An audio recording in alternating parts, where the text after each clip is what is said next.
ہم مخلوق سے مانگتے ہیں، ایک دفعہ مانگتے ہیں کوئی دے دیتا ہے،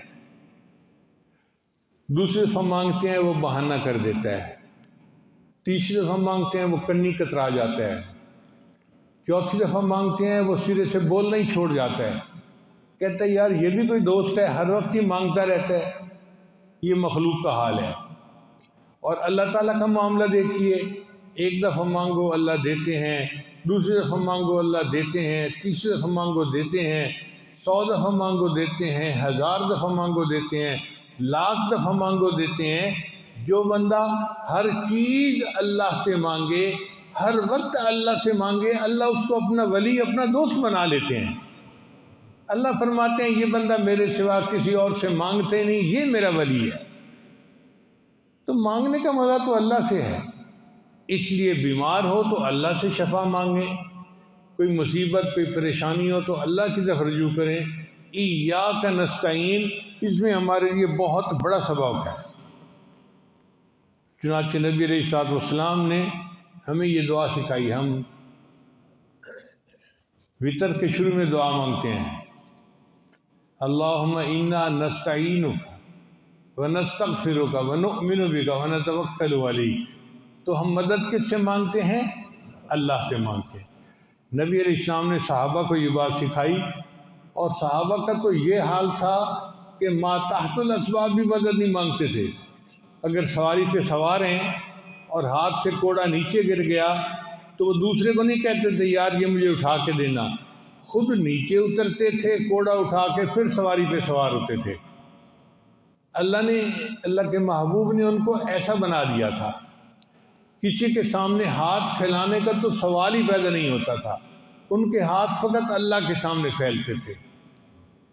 چنانچہ وہی سبق عمر بن عبدالعزیز رحمۃ اللہ علیہ نے حسن بصری رحمۃ اللہ کی طرف لکھا کہ جب تمہیں مانگنا ہو اللہ سے مانگنا، اگر تم کسی غیر سے مانگو گے تو اللہ تمہیں اس کے رحم و کرم پہ چھوڑ دیں گے کہ تو جان اور تیرا کام جانے۔ تو بندہ پھر دھکے ہی کھاتا پھرتا ہے نا جب غیر سے مانگتا ہے تو۔ اس لیے مانگنا ہے تو اللہ سے مانگنا ہے۔ اور نبی علیہ السلام نے اس کا پریکٹیکل درس بھی دے دیا۔ حدیث مبارکہ میں آتا ہے کہ نبی علیہ السلام ایک سفر کے دوران درخت کے نیچے قیلولہ فرما رہے تھے، تو آپ صلی اللہ علیہ وسلم نے اپنی تلوار درخت کی شاخ کے ساتھ لٹکا دی۔ ادھر سے ایک کافر آ گیا، اس نے آ کے دیکھا کہ بھئی موقع تو بڑا اچھا ہے کہ یہ سوئے ہوئے ہیں اور تلوار لٹک رہے ہیں۔ اس نے نبی علیہ السلام کی تلوار اپنے ہاتھ میں لے لی۔ جیسے ہی اس نے تلوار ہاتھ میں لے لی، نبی علیہ السلام بیدار ہو گئے۔ تو اس نے پوچھا من یمنعک منی، اب تجھے مجھ سے بچانے والا کون ہے؟ نبی علیہ السلام نے فوراً فرمایا اللہ، کہ اللہ بچانے والا ہے۔ اللہ کی شان دیکھیے کہ نبی علیہ السلام نے اللہ کا لفظ بولا، اس بندے پہ ایسا روب طاری ہو گیا کہ وہ کانپنے لگ گیا اور تلوار اس کے ہاتھ سے گر گئی۔ جب تلوار اس کے ہاتھ سے گر گئی تو نبی علیہ السلام نے تلوار اٹھائی اور پھر نبی علیہ السلام نے فرمایا من یمنعک منی، اب تجھے مجھ سے کون بچائے گا؟ وہ منت کرنے لگا آپ تو بڑے سخی ہیں، بڑے خاندان کے بندے ہیں، آپ مجھے معاف کر دیں۔ اللہ کے محبوب نے اس جانی دشمن کو بھی معاف فرما دیا۔ تو پریکٹیکل بھی کر کے دکھا دیا کہ دیکھو جب کوئی مشکل آئے تو مانگنا کس سے ہے؟ اللہ سے مانگنا ہے۔ اگر یہ سبق ہم نے یاد کر لیا اور پڑھ لیا تو انشاءاللہ ہمارا کام سنور جائے گا۔ جب سمجھ نہیں ہوتی تو پھر بسوں کے اوپر لکھا ہوتا ہے اللہ نبی وارث۔ بھئی اللہ نبی کا وارث، نبی کا وارث بھی کون ہے؟ اللہ ہے۔ اللہ کو وارث بناؤ، اللہ کے ساتھ کسی کو شریک نہ کرو۔ اور شیطان کی کوشش یہی ہوتی ہے کہ کسی نہ کسی طرح بندہ شرک کا ارتکاب کرے اور اس کا ایمان پھر خطرے میں پڑ جائے۔ ہمیں چاہیے کہ ہم یہ پڑھتے رہیں حسبنا اللہ و نعم الوکیل نعم المولا و نعم النصیر۔ ہمیں اللہ کافی ہے اور اللہ بہترین وکیل ہے۔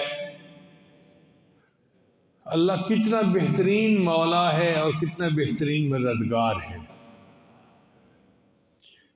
اللہ تعالیٰ قرآن مجید میں ایک جگہ فرماتے ہیں الیس اللہ بکاف عبدا، کیا اللہ اپنے بندے کے لیے کافی نہیں ہے؟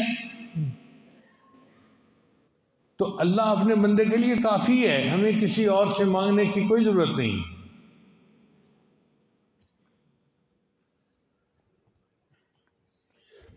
ٹوٹے رشتے وہ جوڑ دیتا ہے، بات رب پہ جو چھوڑ دیتا ہے۔ ٹوٹے رشتے وہ جوڑ دیتا ہے، بات رب پہ جو چھوڑ دیتا ہے۔ اس کے فضل و کرم کا کیا کہنا، لاکھ مانگو کروڑ دیتا ہے۔ اللہ تو بہت بلند ذات ہے، جو مانگو گے امیدوں سے بڑھ کر دے گا۔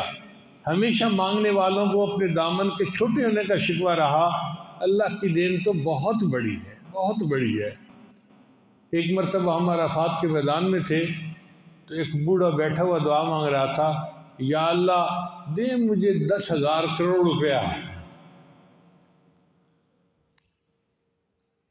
اب عرفات کا میدان ہے اور دعا کا وقت ہے، تو بوڑھے نے دعا مانگی، اے اللہ دے مجھے 10,000 کروڑ روپیہ۔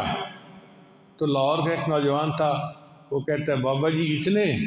کہتے پتر تیرے کو نہیں منگے، اللہ کو منگے نہیں، تو کیوں پریشان ہو رہے ہیں؟ تیرے کو منگے نہیں، اللہ کو منگے نہیں، جتنے مرضی منگا۔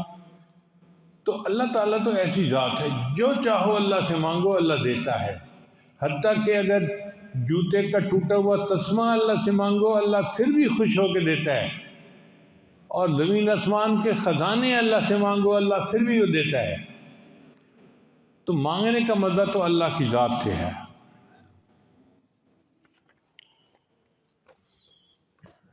وہاب رحمۃ اللہ علیہ فرماتے ہیں کہ میں شام کے پہاڑوں میں، روم کے پہاڑوں میں چل رہا تھا تو ایک آواز میں نے سنی، کہنے والا کہہ رہا تھا، اے میرے رب مجھے تعجب ہے اس شخص پر جس کو آپ کی معرفت حاصل ہے، پھر وہ کیسے آپ کے علاوہ کسی اور سے امید کر سکتا ہے۔ پھر دوسری مرتبہ اس نے آواز لگائی، اے میرے رب مجھے تعجب ہے اس شخص پر جس سے آپ کی معرفت حاصل ہے، پھر وہ کیسے تیرے علاوہ کسی اور سے مدد مانگتا ہے۔ پھر تیسری آواز آئی، اے میرے رب مجھے تعجب ہے اس شخص پر جس سے تیری معرفت حاصل ہے، پھر وہ دوسروں کو راضی کرنے کے لیے کیسے تجھے ناراض کر سکتا ہے۔ وہ شخص کہتا ہے کہ میں نے آواز لگا کر پوچھا کہ اے آواز دینے والے تو جن ہے یا انسان ہے؟ تو اس نے جواب دیا کہ میں ہوں تو انسان، مگر تو لایانی کاموں میں نہ پڑ، اپنے کام کی بات کر۔ تو بات ایسی ہے، جو اللہ کو پہچانتا ہے کہ اللہ کی معرفت کیا ہے، نہ غیر سے امید رکھ سکتا ہے، نہ غیر سے مدد مانگ سکتا ہے، نہ وہ اللہ کو چھوڑ کر غیر کو راضی کرنے والے کام کر سکتا ہے، اس لیے کہ اللہ تعالیٰ ہے۔